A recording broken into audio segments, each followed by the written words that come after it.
This is a video presentation for the Greenhouse Space Management Project for the Huntington Botanical Gardens.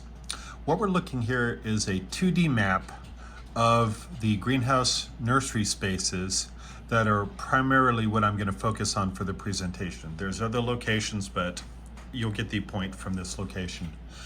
What you see here is an overview of the various spaces. These buildings right here are greenhouses and nurseries.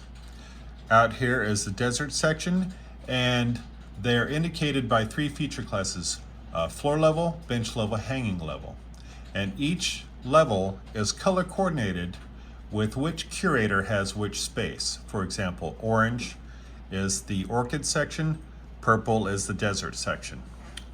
And though this tells a story, we think it would look better in a 3D scene. So we created a 3D scene from LiDAR data that they had available, and we extracted the 3D buildings from the LiDAR.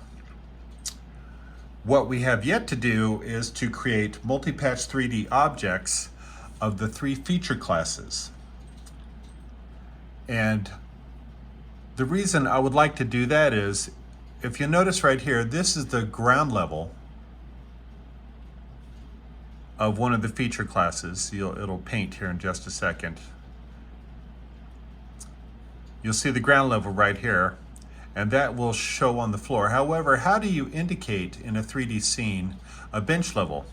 None of these feature classes have 3D data associated with it, so what we have to do is we have to create the multi-patch 3D objects. And ideally, we'd like to create a bench level at 3 feet and the hanging level at 6 feet. And we also have an awning level which will align with the roof lines of these buildings. And the reason that we would like to do that is so that way, if we select the multi-patch 3D buildings, we can swipe through the properties.